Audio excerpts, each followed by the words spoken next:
PTI की क़यादत इमरान खान को jail में रखने में कामयाब हो गई। ये इक़्तिदार के मज़े लूटते रहेंगे। सवाल मेरा सादा से ये है कि इमरान खान पे जाली केसेस सारे क्या पाकिस्तान तहरीक इंसाफ की क़यादत ने बनाए हैं? क्या इमरान खान को जेल में पाकिस्तान तहरीक इंसाफ ने रखा हुआ है? क्या इमरान खान की लड़ाई पाकिस्तान तहरीक इंसाफ के साथ है? क्या इमरान खान की बीवी को पाकिस्तान तहरीक इंसाफ ने जेल में रखा हुआ है? भाई ये सारा काम तो पाकिस्तान की मिलिट्री एस्टेब्लिशमेंट ने किया है, जिनके बिहाफ पे फैसल वाडा साहब आकर बात करते हैं। तो क्योंकि फैसल वाडा साहब के मालिकान ने, या जिन्हें आप एस्टेब्लिशमेंट कहें पाकिस्तान की, उन्होंने इमरान खान को जेल में रखा हुआ है, तो फैसल वाडा साहब उनके बिहाफ के ऊपर यही सारा इल्ज़ाम शिफ्ट करके पाकिस्तान तहरीक इंसाफ पे लगा देते हैं। और पाकिस्तान तहरीक इंसाफ के कुछ भोले भाले लोग हैं, वो उठ के अपनी क़यादत के ऊपर चढ़ दौड़ते हैं। देखिए ये ज़रूर है कि तहरीक इंसाफ में बहुत सारे लोग कमज़ोर फैसले करते हैं। इमरान खान साहब जो कहते हैं उस पर अमल दरामद नहीं करते, या नहीं कर पाते, या कंप्रोमाइज़ हो जाते हैं। लेकिन ये कहना बिल्कुल गलत है कि इमरान खान को जेल में पाकिस्तान तहरीक इंसाफ ने बंद किया हुआ है। नहीं, इमरान खान को जेल में पाकिस्तान की मिलिट्री एस्टेब्लिशमेंट ने बंद किया हुआ है, और किसी ने ना बंद किया है, ना किसी और की इमरान खान को ऐसे बंद करने की जरूरत है। फैसल वाडा ने यह भी कहा कि फील्ड मार्शल का किसी के साथ 1-on-1 इंटरव्यू नहीं हुआ। फील्ड मार्शल तौसी नहीं ले रहे, तसलसल को तौसी का नाम नहीं दिया जा सकता। अब इसका मतलब सादा ये है कि तौसी लेने का मतलब ये होगा कि 5 साल के लिए नई नौकरी शुरू हो जाए 29 नवंबर 2025 से, और फिर 29 नवंबर 2030 तक आर्मी चीफ के ओहदे पर रहें फील्ड मार्शल आसिम मुनीर। अब तसलसल का मतलब यह है कि 3 साल जो पिछले गुजर गए वो गुजर गए, यहीं से 2 साल और वो कंटिन्यू कर लें और 29 नवंबर 2027 तक फील्ड मार्शल आसिम मुनीर रहे। लेकिन अभी 3 महीने पड़े हैं, और ये बहुत टाइम होता है। 3 महीने में बहुत कुछ हो जाता है। जनरल बाजवा भी एक्सटेंशन के ख्वाब लेकर बैठे हुए थे, और अगस्त में उनको लगता था कि उनकी एक्सटेंशन को कोई नहीं रोक सकता, दुनिया इधर की उधर हो जाए, जनरल बाजवा की एक्सटेंशन को रोकना नामुमकिन है। जनरल बाजवा यही समझते थे। लेकिन फिर कहाँ गए बाजवा साहब? आज कोई उनका नाम भी नहीं लेता। जितनी मर्जी आप बाजवा को, मैं इसलिए बुरा नहीं कहता कि अब वो बेचारे के पल्ले ही कख नहीं है। आज जितनी मर्जी आप बाजवा को गालियां दें, कोई फर्क ही नहीं पड़ता। कोई आपको जवाब ही नहीं देगा, ना कोई उसका केस लड़ने के लिए आएगा, ना बेचारा खुद अपना केस लड़ने के काबिल है। बेड़े ही गर्क हो गया बेचारे का। कोई चीज़ उसके पल्ले नहीं छोड़ी, और यही सियासतदानों ने इससे फ़ायदा उठाया, बाद में उसको लात मार के बाहर निकाल दिया। नादरीन, एक बड़ा कमाल आइडिया है जो सनाउल्लाह मस्ती खेल साहब ने पेश किया, और सनाउल्लाह मस्ती खेल साहब ने बड़ी मेहनत से एक मिसाके पाकिस्तान का आइडिया दिया है कि नया मिसाके पाकिस्तान किया जाए। और उसके जो बुनियादी असूल उन्होंने बताया, उन्होंने कहा एक तो उसमें आइन की बालादस्ती होनी चाहिए, अवामी मैंडेट का नंबर 2 उसमें एहतराम होना चाहिए, नंबर 3 उसमें इदारों का एक तवाज़ुन होना चाहिए, यानी अपनी अपनी हुदूद के अंदर रहकर, अपने अपने दायरा कार के अंदर रहकर काम करें। नंबर 4 शमूलियती सियासत होनी चाहिए, यानी सबको यकसां इज्जत और नुमाइंदगी दी जाए, कौमी इख्तलाफात बातचीत और पार्लिमानी मुबाहिसे के ज़रिए हल किए जाएँ, तसादुम या बाइकाट के ज़रिए नहीं। माशी इस्तेहकाम, उन्होंने कहा मईशत को सियासी मुदाखलत से महफूज रखा जाए और एक मुस्तकिल पॉलिसी बनाई जाए।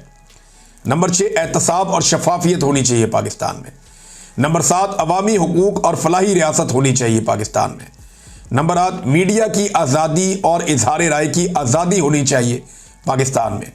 नंबर 9 NFC अवार्ड और वसाइल की मुनसिफाना तकसीम होनी चाहिए पाकिस्तान में। नंबर 10 सूबाई तश्कीलें 9, यानी अगर आपको वसाइल और इंतज़ामी मामलात के मुताबिक सूबों की अगर आपको दोबारा तश्कीलें 9 भी करनी पड़ती है तो आप करें। एक नया मिसाके पाकिस्तान किया जाए। ये बड़ा अच्छा आइडिया है जो लेकर आए हैं सनाउल्लाह मस्ती खेल साहब। मैंने इसको पढ़ा है तफसील के साथ। अगर तो पाकिस्तान में सियासतदान संजीदा होना तो वो एस्टेब्लिशमेंट को साइड पे करें और उन्हें कहें भाई जाओ बैरकों में अपना काम करो, जो आपके करने का काम है आप अपना काम करें, हमारे काम में आप मुदाखलत ना करें। और सारे सियासतदान मिलकर इस मिसाक के ऊपर या इससे मिलती जुलती किसी दस्तावेज़ के ऊपर इत्तफाक राय पैदा कर लें, और फिर अवामी मैंडेट के मुताबिक एक नई हुकूमत बनाएं और पाकिस्तान एक नया आगाज़ करे। लेकिन जिनकी कमेटी लगी हुई है, जिनकी मौजें लगी हुई है, जो अय्याशियाँ पट रहे हैं और उन्हें पूछने वाला कोई नहीं है, जो टिकटॉक बनाने के लिए जापान जा पहुँचे हैं, वो ये चाहेंगे कि ये हो। यानी मैं मरीम नवाज़ की वीडियोस देख के हैरान हो गया। वो वहाँ पे कभी समंदर की सैरें, कभी इधर की कभी उधर की, बल्कि वहाँ पे उन्होंने एक तकरीब के अंदर खिताब किया। पहले तो बताया ही नहीं अवाम को कि जाना कहाँ पे है, हॉल ही नहीं बता रहे थे।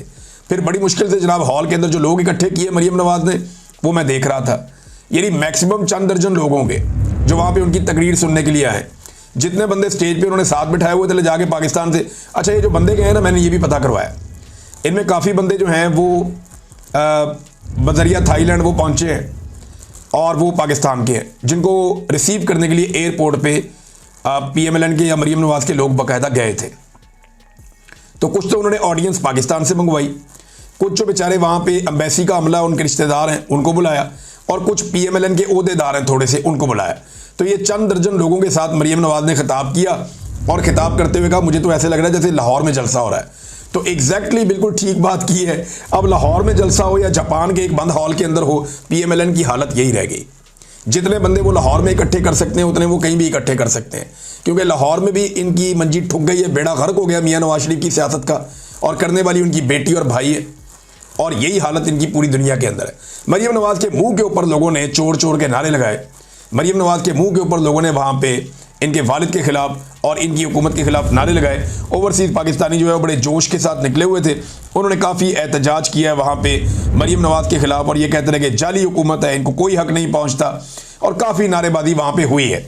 अब मैं आपको एक छोटा सा क्लिप दिखाता हूँ, ये जरा आप सुनिए। मरीम नवाज तकरीर कर रही है, स्टेज के ऊपर PMLN के लोग बैठे हुए हैं और सर पकड़ के बैठे हुए हैं। वजह यह है कि कोई भी मरीम नवाज की बात ही नहीं सुन रहा, सामने बैठे हुए सारे सामईन आपस में बातें कर रहे हैं। ये जरा वीडियो देखें थोड़ी सी आप। सबको जब पहली बार मिले हैं जंग जीतने के बाद, तो आपको पाकिस्तान जो भारत से जंग जीता है, बयानुल महसूस जीता है, जंग जीतने की भी आप सबको बहुत बहुत मुबारक। मैं अंदाजा कर सकती हूँ कि जब आप से वतन से दूर हो गए तो आपको वतन के बारे में भी खबर मिलती है तो कितनी खुशी होती है। हमने भी बहुत खुशियां मनाई पाकिस्तान में, क्योंकि पाकिस्तान में भी बहुत देर के बाद हमें एक खुशी का मौका देखने को मिला। मुझे ये एहसास हो रहा है कि आपको खबर आ गई है कि पाकिस्तान से अच्छी खबर आ रही है। देख रहे हैं नाज़रीन, आप लोग आपस में बातें कर रहे हैं, यानी लोगों को परवाह भी नहीं है ये क्या कहते हैं, लोग इनको सुनना ही नहीं चाहते। इमरान खान 1 लाख बंदे से भी बात करता था ना तो पिन ड्रॉप साइलेंस हो जाता था, लोग उसकी बात सुनते थे।